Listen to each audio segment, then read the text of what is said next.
நினைவேந்தலில் அரசியல் தலையீடு இருக்கக்கூடாது. துண்டு பிரசுரம் விநியோகித்த இளைஞனுடன் தர்க்கம். திலீப நினைவிடத்தில் அமைதியின்மை. சகோதர உறவுகளுக்கு வராத கண்ணீர் காசா மக்களுக்காக வருகிறதா? அனுரவின் உரையால் ஸ்ரீதரன் காட்டம். ஈஸ்டர் ஞாயிறு தாக்குதல் தொடர்பில் சிக்க உள்ள ராணுவ அதிகாரிகள் வெளிப்படுத்திய அனுர.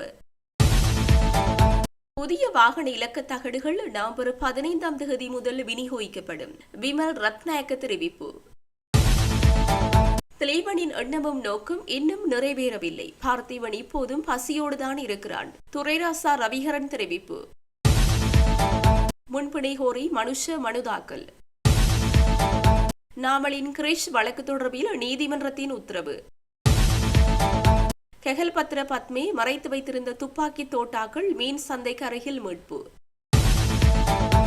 வேலைக்கு ஓனான் சாட்சி போல ஊழல்வாதிகளுக்கு எதிர்க்கட்சியினர் ஆதரவாக உள்ளார்கள். மஹிந்த ஜெயசிங்க தெரிவிப்பு. சண்டியன் இல்லாத இடத்தில் நொண்டியனும் சண்டியனே. சபை முதல்வரை வம்பிழுத்த அர்ச்சுனா.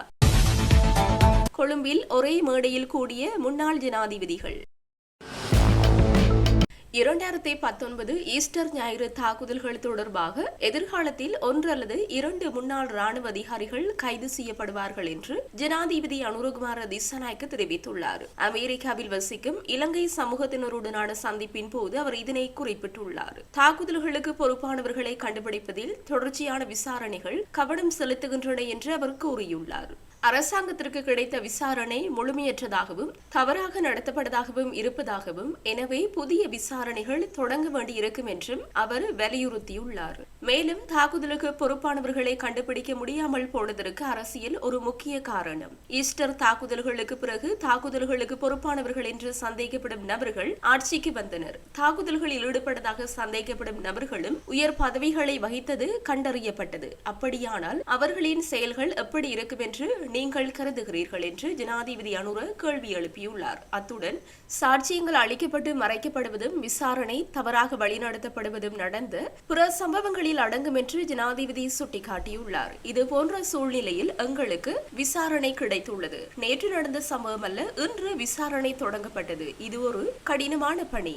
ஆனால் சிஐடி திறமையானது என்று நான் நம்புகிறேன். பல சிஐடி அதிகாரிகள் சமீபத்தில் கைது செய்யப்பட்டனர். பல முன்னாள் ராணுவ அதிகாரிகள் விரைவில் கைது செய்யப்பட உள்ளனர். எனவே விசாரணைகள் தொடர்ந்து நடைபெற்று வருகின்றன என ஜனாதிபதி மேலும் குறிப்பிட்டுள்ளார். நல்லூரில் நடைபெற்ற தியாக தீபம் திலீபனி நினைவேந்தலின் போது நினைவேந்தலில் அரசியல் தலையீடு இருக்கக்கூடாது, இதில் நுழைந்துள்ள அரசியல் கட்சி வெளியேற வேண்டும் என்ற துணிப்பொருளில் துண்டு பிரசுரங்களை விநியோகித்து பொதுமகனுடன் சம்பந்தப்பட்ட கட்சி உறுப்பினர்கள் முரண்பட்டு தர்க்கத்தில் ஈடுபட்டனர். இதன் காரணமாக நிகழ்விடத்தில் அமைதியின்மை ஏற்பட்டது. திலீப நினைவேந்தல் நிகழ்வுகள் இன்றைய தினம் நல்லூரில் உள்ள பிரதான நினைவு தூபியடியில் நடைபெற்ற போது இந்த சம்பவம் நடைபெற்றது. நினைவேந்தல் நிறைவடைந்த போது அங்கு நின்ற ஒருவர் துண்டு பிரசுர நிகழ்வில் கலந்து கொண்டவர்கள் மத்தியில் விநியோகித்தார். அந்த துண்டு பிரசுரத்தில் மக்களுக்கான சேவைகளை செய்வதற்காகவே மக்களாலே அரசியல் பிரமுகர்கள் தெரிவு செய்யப்படுகின்றனர். இவர்கள் மக்களுக்கான சேவையினை மட்டுமே முன்னெடுக்க வேண்டும். இச்சேவையினூடாக மக்கள் இவர்களை விரும்ப வேண்டும் என்று நமது தமிழ் கட்சிகள் சில மக்களின் எல்லா விடயங்களுக்குள்ளும் மூக்கை நுழைத்து அதனை அரசியலாக்க பார்க்கின்றனர். எங்களுக்கான உரிமை போராட்டத்தில் எத்தனையோ போராளிகள் ஆயுத வழியிலும் அகிம்சை வழியிலும் தன்னைத்தானே வெடித்துச் சிதறியும் போராடியும் மாவீரர்கள் ஆனார்கள். இவர்கள் இன்றும் எங்களுக்கு தெய்வங்களே. இந்த தெய்வங்களை நாம் வணங்குவதற்கு யாரும் தடை செய்யவோ அரசியலாக்கவோ கூடாது. ஆனால் இந்த மாவீர தெய்வங்களின் வழிபாட்டினை அரசியல் கட்சியொன்று தனது அரசியலுக்காக பயன்படுத்துகின்றது. எங்களுடைய மண்ணுக்காக அகிம்சை வழியில் போராடி ஆகுதியாகிய திலீபன் அண்ணாவின் வணக்க நிகழ்வுகள் தற்போது இடம்பெற்று வருகின்றது. இந்த நிகழ்வு எக்காலமும் மக்களால் முன்னெடுக்கப்பட்டு வருகின்றது. இதில் அரசியல் கட்சி ஒன்று உள்நுழைந்து இதனை செய்வதாக காட்டி வருகின்றது. இது மட்டுமில்லாது வணக்கத்தை செலுத்த வரும் சிலரை வணக்கம் செலுத்த விடாமல் திருப்பி அனுப்புகின்றனர். அண்மையில் வணக்கம் செலுத்த வந்த அமைச்சர் ஒருவரையும் திருப்பி அனுப்பியுள்ளனர். இவ்வாறு செய்வதற்கு இந்த அரசியல் கட்சிக்கு யார் அதிகாரம் கொடுத்தது? அழையா விருந்தினராக வந்த இவர்கள் ஏன் இவ்வாறு செய்கின்றனர்? ஒரு வணக்க ஸ்தலத்தில் வணக்கம் செலுத்த அனைவருக்கும் உரிமை உண்டு. இனமத வேறுபாடின்றி இது மதிக்கப்படல் வேண்டும். இச்செயற்பாடு அரசியலுக்கு அப்பாற்பட்ட ஒன்றாகும். இதில் காட்டுமிராண்டித்தனமாக யாரும் நடக்கக்கூடாது. அதுவும் மக்களின் சேவகர்கள் இதனை செய்யக்கூடாது. அந்த வகையில் மக்களால் முன்னெடுக்கப்படும் இவ்வணக்க நிகழ்வுகளில் அரசியல் கட்சிகளின் தலையீடுகள் இருக்கக்கூடாது என்பதோடு தற்போது இதில் நுழைந்துள்ள அரசியல் கட்சி இதிலிருந்து உடன் வெளியேற வேண்டும் என வேண்டுகின்றோம் என்றுள்ளது. இந்த துண்டு பிரசுரத்தை விநியோகித்த நபரை சம்பந்தப்பட்ட கட்சியின் ஆதரவாளர்கள் அச்சுறுத்தி தாக்க முற்பட்ட நிலையில் அங்கிருந்த ஏனையோர் அவர்களை தடுத்து துண்டு பிரசுரம் விநியோகித்தவரை அங்கிருந்து அனுப்பி வைத்தனர். இந்த சம்பவத்தினால் நினைவிடத்தில் சுமார் 15 நிமிடங்கள் அமைதியின்மை ஏற்பட்டிருந்தது.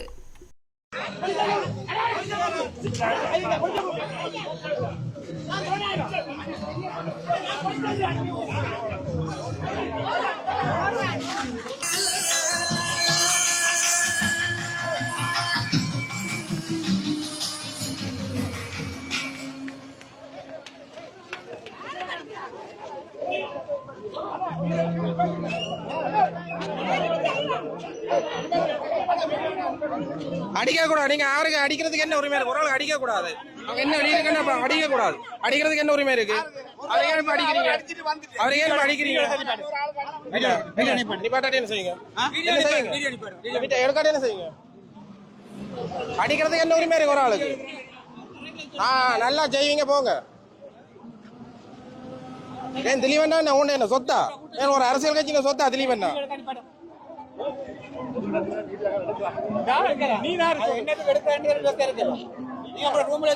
திலீபண்ணா உன் அரசியல் சொத்தா அவன் சைக்கிள் கட்சிக்கு நடிகை தந்திருக்கா? நோட்டீஸ் கொடுத்ததுக்கு விளையாட்டு அதான் என்ன சம்பவம் தெரியும் யாருக்கு தெரியும்.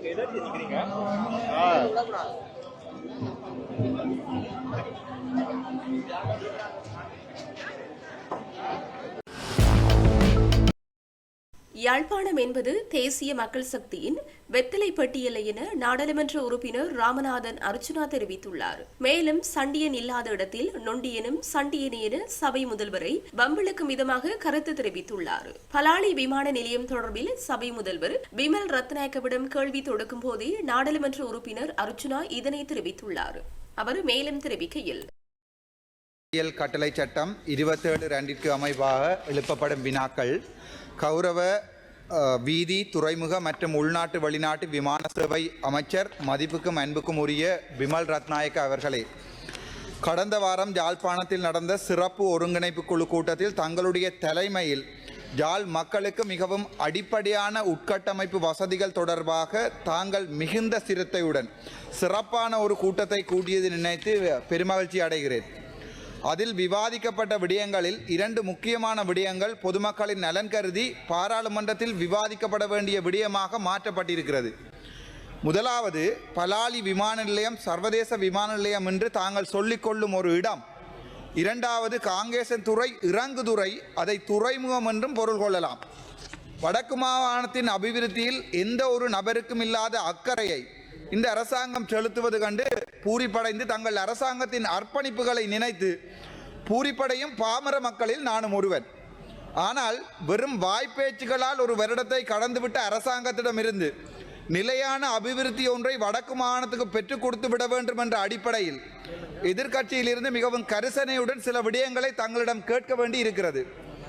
தாங்கள் கீழ்வரும் விடயங்களுக்கு பொருத்தமான பதிலை தருவீர்கள் என்ற நம்பிக்கை வடக்கு மாகாணத்தில் வாழ்கின்ற தங்களுக்கு வாக்களித்த என்று சொல்லப்படுகின்ற மக்களுக்கு இப்போதும் இருக்கிறது.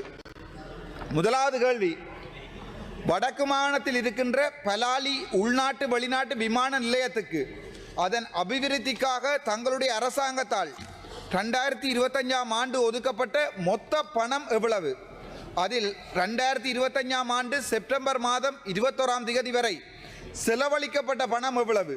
அதற்குரிய ஆதாரங்களை பாராளுமன்றத்தில் பொதுமக்களுடைய பார்வைக்காக சமர்ப்பிக்க முடியுமா? இது முதலாவது கேள்வி. இரண்டாவது கேள்வி, வடக்கின் ஒரே ஒரு பொருளாதார துறைமுகமாக இருக்கும் காங்கேசன் துறை இறங்குதுறை, அது துறைமுகமாக மாற்றப்படவில்லை. அபிவிருத்திக்காக தங்களுடைய 2025 ஆண்டு வரவு செலவு திட்டத்தில் ஒதுக்கப்பட்ட பணம் எவ்வளவு? அதில் 2025 ஆண்டு செப்டம்பர் மாதம் 21 இந்த கேள்வி வழங்கப்படும் வரை செலவழிக்கப்பட்ட பணம் எவ்வளவு, அதனை ஆதாரங்களுடன் இந்த பாராளுமன்றத்தில் சமர்ப்பிக்க முடியுமா? மூன்றாவது கேள்வி, வடக்கு மாகாணத்தில் கடந்த 2025ஆம் ஆண்டு வரவு செலவு திட்டத்தில் சிறு சிறு துறைமுகங்கள் மற்றும் இறங்கு துறைகளுக்காக ஒதுக்கப்பட்ட மொத்த பணம் எவ்வளவு, அவற்றில் செலவழிக்கப்பட்ட பணம் எவ்வளவு, ஆதாரத்துடன் பாராளுமன்றத்தில் சமர்ப்பிக்க முடியுமா? இது என்னுடைய மூன்றாவது கேள்வி. நான்காவது கேள்வி, கடந்த ஒருங்கிணைப்பு குழு கூட்டத்தில் ஊழல்வாதி, தெளிவாக சொல்கிறேன், ஊழல்வாதி என்று ஆளுநரால் தங்களுடைய கேபினட் அமைச்சருக்கு எழுத்து மூலம் அறிவிக்கப்பட்ட அரசாங்க அதிபர் மானா பிரதீபின் அவர்களை பதவியிலிருந்து விலக்குமாறு அறிவுறுத்தப்பட்ட அந்த கடிதத்தின் மூலம் அந்த நபர் அவர்கள் வலிகாமம் வடக்கில் மீள்குடியேற்றம் தொடர்பாகவும் இராணுவத்தால் அரசியல் இராணுவ நோக்கங்களுக்காக அபகரிக்கப்பட்ட மக்களின் காணி தொடர்பாகவும் கருத்துக்கள் தெரிவித்திருந்ததை பொதுமக்கள் அவதானித்திருக்கிறார்கள். அந்த கருத்துக்களுக்கு அமைய பலாலி விமான நிலையத்தின் தற்போதைய நில அளவு எவ்வளவு? பலாலி விமான நிலையத்தில் சட்ட ரீதியாக அரசாங்கம் கொண்டிருக்கும் நில அளவு எவ்வளவு? பலாலி விமான நிலையத்தில் சட்ட ரீதி அல்லாத பொதுமக்களின் கையகப்படுத்தப்பட்டிருக்கும் காணியின் நில அளவு எவ்வளவு? பொதுமக்களின் காணிகளில் இதுவரை உரிமையாளர்களுக்கு வழங்கப்பட்ட பணம், அதாவது கம்பன்சேஷன் எத்தனை குடும்பங்களுக்கு வழங்கப்பட்டது, எப்போது வழங்கப்பட்டது, யாரால் வழங்கப்பட்டது, அதன் மொத்த பெறுமதி எவ்வளவு? ஐந்தாவது கேள்வி, பலாலி விமான நிலைய விஸ்தரிப்பிற்காக கையகப்படுத்தப்பட்ட தனியார் காணிகளில் இதுவரை தங்களுடைய அரசாங்கம் விடுவித்திருக்கும் தனியார் நிலப்பரப்பு எவ்வளவு? தங்களுடைய அரசாங்கமா உரிமையாளர்களால் உரிமை கோரப்படாத தனியார் விடுவிக்கப்பட்ட காணிகள் எவ்வளவு, எத்தனை குடும்பங்களுக்கு அவை வழங்கப்பட்டவை? ஆறாவது கேள்வி, இலங்கையின் வடக்கு கிழக்கு தவிர்ந்து வேறு எந்த பகுதியிலாவது தனியார் காணிகள் விமான நிலைய அல்லது துறைமுக அபிவிருத்திக்காக உள்வாங்கப்பட்டு இதுவரை பணம் செலுத்தப்படாமல் இருக்கிறதா? அவ்வாறாயின் அவற்றின் விவரங்களை ஆதாரத்துடன் பாராளுமன்றம், சும்மா சொல்ல வேண்டாம், ஆதாரத்துடன் சமர்ப்பிக்க முடியுமா? ஏழாவது கேள்வி, காங்கேசன் துறைமுகத்தை அபிவிருத்தி செய்ய சர்வதேச துறைமுகமாக மாற்ற முடியாது என்ற தங்களுடைய முடிவினை அவதானித்த பின்னர் அவ்வாறான ஒரு முடிவுக்கு தாங்கள் வந்தது, அதற்குரிய காரணம் என்ன என்பதை விளக்க முடியுமா? அவ்வாறாயின் அம்பாந்தோட்டை துறைமுகத்தை அபிவிருத்தி செய்த பணம், மத்தள விமான நிலையத்தை அபிவிருத்தி செய்த பணம் வீண் விரயம் செய்யப்பட்டுள்ளது என்று நீங்கள் கருதினால் பலாலி விமான நிலையத்தினால் பயனடைய போகும் சர்வதேச பயணிகளின் வருடாந்த வரவையும் அனுமானமாக அதனால் ஏற்பட போகின்ற நாட்டிற்குரிய லாபத்தையும் சொல்ல முடியுமா? எட்டாவது கேள்வி, பலாலி விமான நிலையம் அபிவிருத்தி செய்யப்படுகின்ற போது அதுவும் மத்தள விமான நிலையம் போன்று சர்வதேச விமானங்களின் வரவுகள் அற்ற ஒரு விமான நிலையமாக மாற்றமடையும் என்ற கருத்து பொதுமக்களிடையே இருப்பதால் விமான நிலையம் அபிவிருத்தி தவிர்ந்த வேறெதுவோ காரணங்களுக்காக விமான நிலையம் என்ற போர்வையில் பொதுமக்களின் காணிகள் இராணுவ அரசியல் நோக்கங்களுக்காக தகுந்த பண கொடுக்கல் வாங்கல் ஏதுமின்றி பொதுமக்களுக்கு வழங்கப்படாமல் இராணுவ ஆக்கிரமிப்பால் அபகரிக்கப்படுகிற என்ற கூட்டை ஏற்றுக்கொள்கிறீர்களா? இன்றேலேன். ஒன்பதாவது கேள்வி, விமான நிலையம் மாத்திரம் அபிவிருத்தி செய்யப்படுவதும் காங்கேசன் துறைமுகம் அபிவிருத்தி செய்யப்படாமைக்குமான காரணம் இராணுவ அரசியல் நோக்கங்கள் என்பதை பொதுமக்கள் சொல்லுகிறார்கள். பொறுப்புமிக்க அமைச்சர் என்ற அடிப்படையில் இவற்றிற்கான பதில்களை வெகு விரைவில் வழங்குவீர்கள் என்ற நம்பிக்கையில் தமிழ் மக்களின் ஒரே ஒரு உண்மையான பிரதிநிதி வைத்தியர் ராமநாதன் அர்ச்சுனா. இதான் சொல்றது, பாராளுமன்ற சபாநாயகர் அவர்களே, சண்டியன் இல்லாத இடத்துல நொண்டியனு சண்டியன் தானண்டு. என்னென்றால் யாழ்ப்பாணம் என்றது என்பிபியினுடைய வெத்தலைப்பட்டி இல்லை. நான் கேட்குற கேள்வி என்னென்றால், கேட்ட கேள்விக்கு ஒரு பதில் கூட ஒழுங்காக வரையில. நான் இதுவரைக்கும் கேட்ட கேள்விக்கு ஒரு பதில், அந்த அமைச்சிட்டர்கள் இந்த அமைச்சிட்டர்கள் இந்த அமைச்சிட்டர்கள் என்று நான் கேட்குற கேள்விக்கு ஒரு பதிலை கூட ஒழுங்காக சொல்ல தெரியல. வடக்கில் அபிவிருத்தி என்று சொல்ற பேர்வையில் மக்களுடைய காணிகள், மக்கள் அங்கே சாகும் வரைக்கும் உண்ணாவிரதம் இருக்கிறார்கள் காணிக்காக. எவ்வளவு பொய் சொல்றாருன்னு பாருங்கள் இவர்கள். நான் கேட்குற முதலாவது கேள்வி, என்னுடைய ஒரே ஒரு கேள்வி, அந்த மானா பிரதீபனை நீங்க வெளியேற்றல, ஊழல்னு உங்க ஆளுநர் கடிதம் அடிச்சிருக்கிறார், நீங்கள் மானா பிரதீபனை வெளியேற்றல. சரி, கவலை இல்லை, பரவாயில்லை. இதுவரைக்கும் இந்த டிசிசி மீட்டிங் ஒரு வருடம் கூட்டப்பட்ட டிசிசி மீட்டிங்கள்ல இந்த அபிவிருத்தி தொடர்பாக செய்த ஒரு வேலையை சொல்லணுமா உங்களால? சும்மா கல்லினர் அது ஆக்காட்ட கூட பேக்காட்ட கூடாது. ஒரு வேலையை சொல்லுங்க யாழ்ப்பாணத்துல, ஒரு வேலை எழும்பி சொல்லுங்க. இந்த டிசிசி மீட்டிங்கள்ல எடுக்கப்பட்ட தீர்மானங்கள் நடைபெற்றது என்று சொல்லி ஒரு வேலையை சொல்லுங்க. சும்மா ஆக்காட்டுறது பேக்காட்டுற வேலையை வந்து யாழ்ப்பாணத்துல வைக்க கூடாது என்றால் யாழ்ப்பாணம் அவரை வச்சு வெற்றிலப்பட்டு இல்லை. வார நேரம் போற நேரம் நான் சாப்பிடுறது கௌரவம். தியாக தீபம் திலீபன் எந்த நோக்கத்திற்காக பசித்திருந்து தனது இன்னுயிரை தியாகித்தாரோ அந்த நோக்கமும் அவரின் எண்ணமும் இதுவரை நிறைவேறவில்லை எனவும், எனவே பார்த்திபன் இப்போது பசியோடுதான் இருக்கின்றார் என வன்னி மாவட்ட நாடாளுமன்ற உறுப்பினர் துரைராசா ரவிகரன் தெரிவித்துள்ளார். நாடாளுமன்ற அமர்வில் இன்று உரையாற்றும் போதே தியாக தீபம் திலீபனுக்கு அஞ்சலி செலுத்திய நாடாளுமன்ற உறுப்பினர் ரவிகரன் தொடர்ந்து கருத்து தெரிவிக்கும் போதே மேற்கண்டவாறு தெரிவித்துள்ளார். இதன்போது அவர் மேலும் கருத்து தெரிவிக்கையில், கௌரவ பிரதி சபாநாயகர் அவர்களே, ஈழத்தமிழர்களின் உரிமைக்காக 5 அம்ச கோரிக்கைகளை முன்வைத்து அகிம்சை வழியில் உண்ணா நோன்பிருந்து உயிர் துறந்த தியாக தீபம் திலீபன் அவர்களுக்கு இந்த உயரிய சபையிலே முதற்கண் அஞ்சலிகளை தெரிவித்துக் கொள்கின்றேன். ராசையா பார்த்திபன் என்னும் இயற்பெயரை கொண்ட தியாகச் செம்மல் திலீபன் அவர்கள் தமிழர்களின் உரிமைக்காக தனது இன்னுயிரை துறந்து 38 வருடங்கள் ஆகியுள்ளன. ஆனாலும் ஈழத்தமிழர்கள் தற்போதும் உரிமைகள் மறுக்கப்பட்ட நிலையிலேதான் தமிழர் தாயகப் பரப்பில் வாழ்ந்து வருகின்றனர். தமிழர் தாயகப் பரப்பில் திட்டமிட்ட சிங்கள குடியேற்றங்கள் தற்போதும் மேற்கொள்ளப்பட்டு வருகின்றன. தொடர்ந்தும் தமிழ் அரசியல் கைதிகள் சிறைகளிலே தடுத்து வைக்கப்பட்டுள்ளனர். தமிழர் தாயகப் பரப்பில் அதிகரித்த இராணுவமயமாக்கல் செயல்பாடுகள் தொடர்ந்தும் முன்னெடுக்கப்பட்டு வருகின்றன. தியாக தீபம் திலீபன் எந்த நோக்கத்துக்காக பசித்திருந்து தனது இன்னுயிரை தியாகித்தாரோ அந்த நோக்கமும் அவரின் எண்ணமும் இதுவரை நிறைவேறவில்லை. அந்த வகையிலே பார்த்திபன் இப்போதும் பசியோடு தான் இருக்கின்றான் என்று தெரிவித்துக் கொள்ள விரும்புகின்றேன்.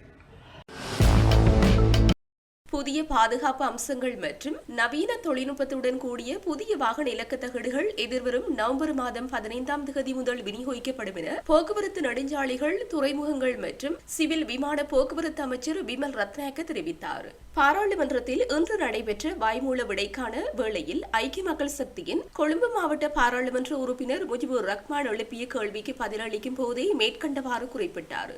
அங்கு அவர் மேலும் உரையாற்றியதாவது: தற்போது சந்தையில் வாகன இலக்கத்தகடுகள் இல்லாத பெருமளவான வாகனங்கள் உள்ளன. முந்தைய வர்த்தக நிறுவனங்களுடன் அரசியல் நடவடிக்கை, ஊழல் மற்றும் பொறுப்பற்ற தன்மையால் மோட்டார் வாகன திணைக்களம் சுமார் 10 ஆண்டுகளாக முன்னேறவில்லை.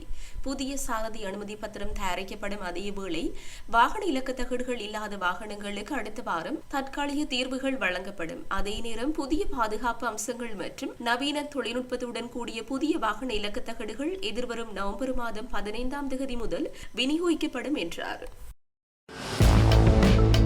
கொழும்பில் நடந்த விழா ஒன்றில் முன்னாள் ஜனாதிபதிகளான மஹிந்த ராஜபக்ஷ, மைத்ரிபால சிறிசேன மற்றும் கோட்டபய ராஜபக்ச ஆகியோர் இணைந்து ஒன்றாக கலந்து கொண்டுள்ளனர். சீன மக்கள் குடியரசு நிறுவப்பட்டதன் 76ஆம் ஆண்டு நிறைவை குறிக்கும் வகையில் இடம்பெற்ற விழாவிலேயே அவர்கள் பங்கேற்றுள்ளனர். குறித்த விழாவானது நேற்றைய தினம் கொழும்பில் நடைபெற்றுள்ளது. இதன்போது வரவேற்பு நிகழ்ச்சியில் இலங்கைக்கான சீன தூதுவர் ஹி சென் ஹோங், முன்னாள் ஜனாதிபதிகள் மற்றும் முன்னாள் சபாநாயகர் கரு ஜெயசூரிய ஆகியோர் கலந்து கொண்டுள்ளனர்.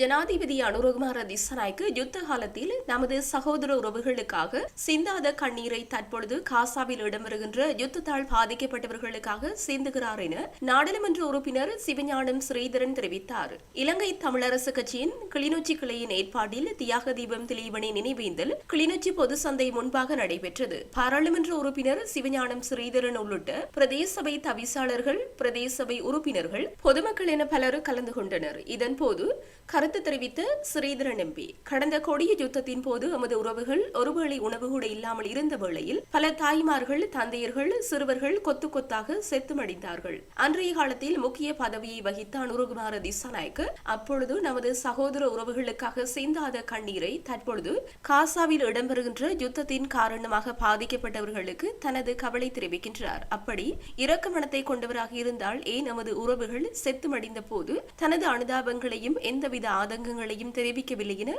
கேள்வி எழுப்பினார்.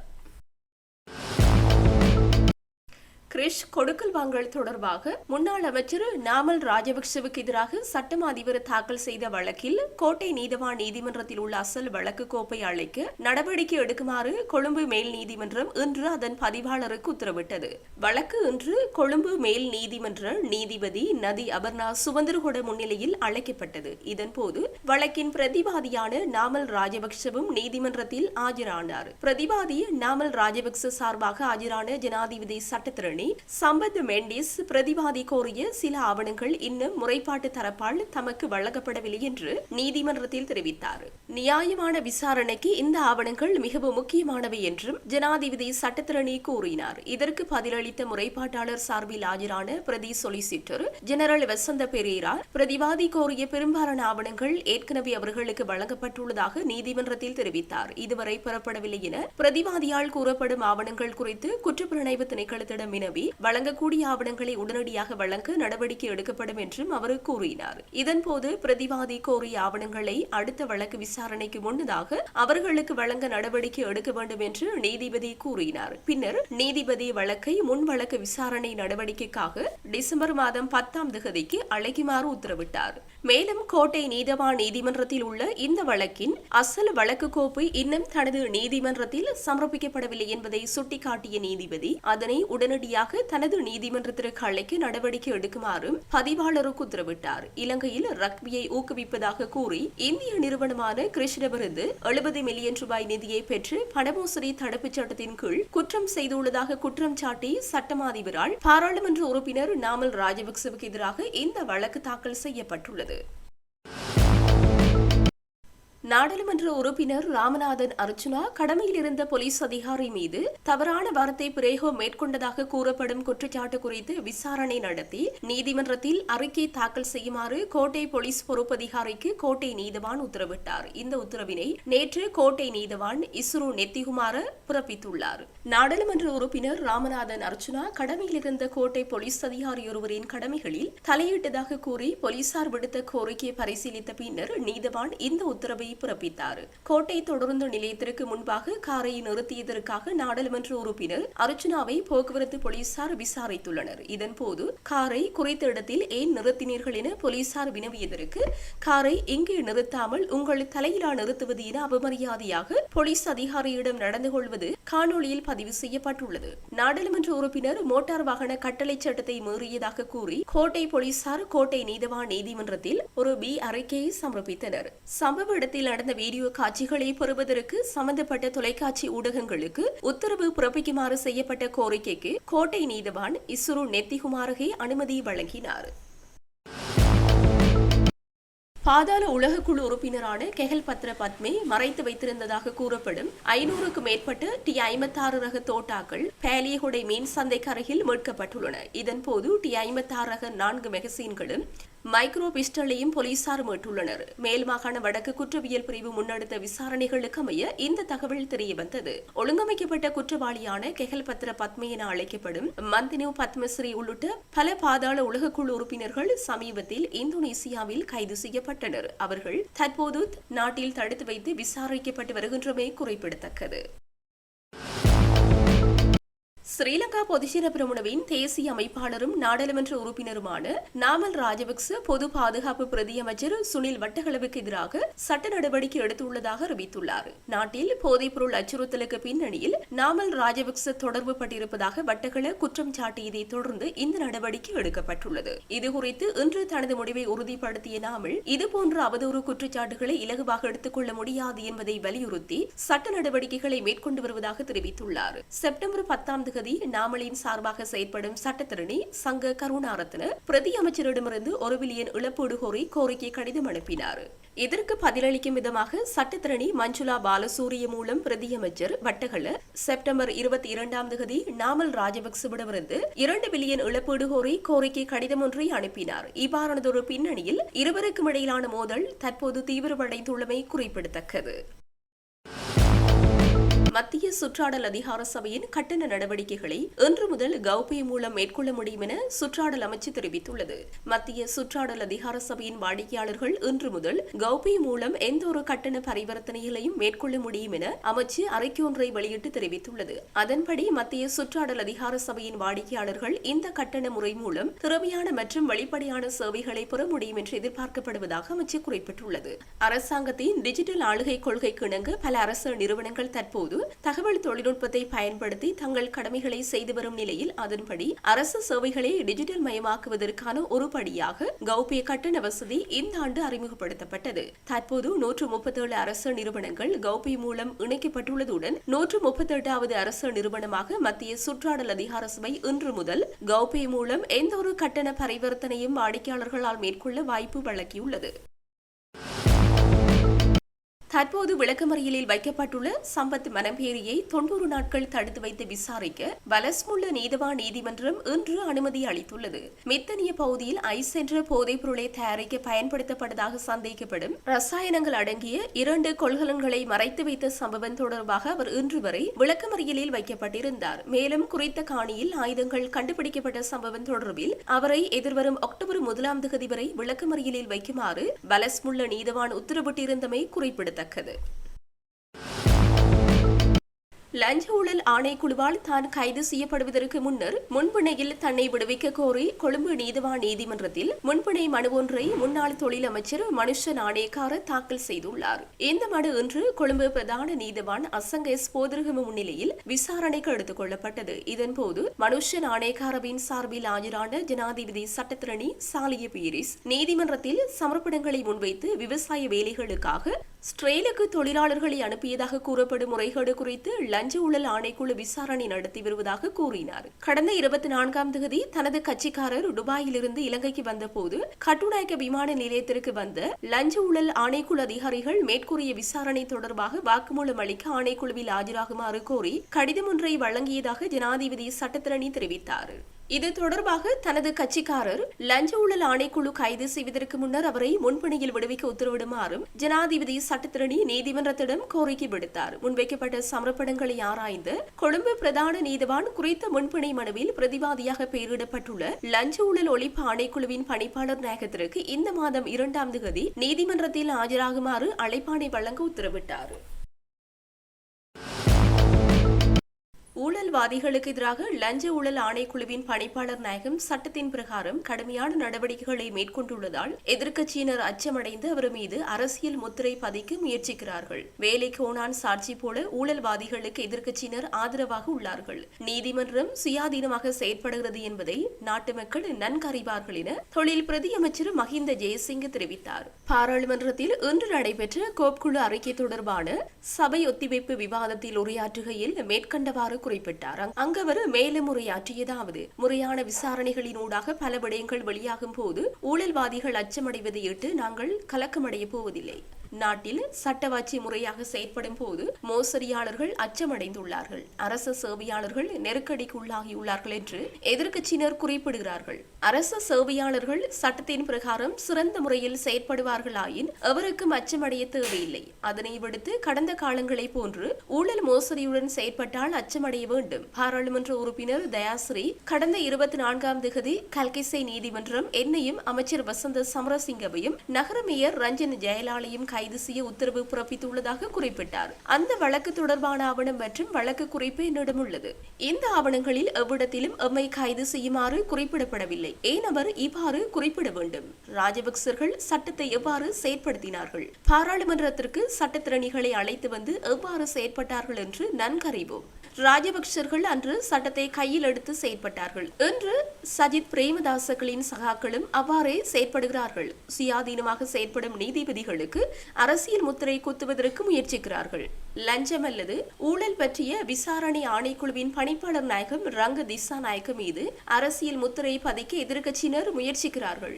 சுயாதீனம் பற்றி பேசுபவர்கள் ரங்க திசாநாயக்கவை புத்தளத்திற்கு இடமாற்றம் செய்வதை மறந்துவிட்டார்கள். நீதிமன்றம் சுயாதீனம் இல்லை, அரசியல் நோக்கத்துடன் செயற்படுகிறது என்ற நிலைப்பாட்டை மக்கள் மத்தியில் ஏற்படுத்த முயற்சிக்கிறார்கள். நீதிச்சேவை ஆணைக்குழு சுயாதீனமானது.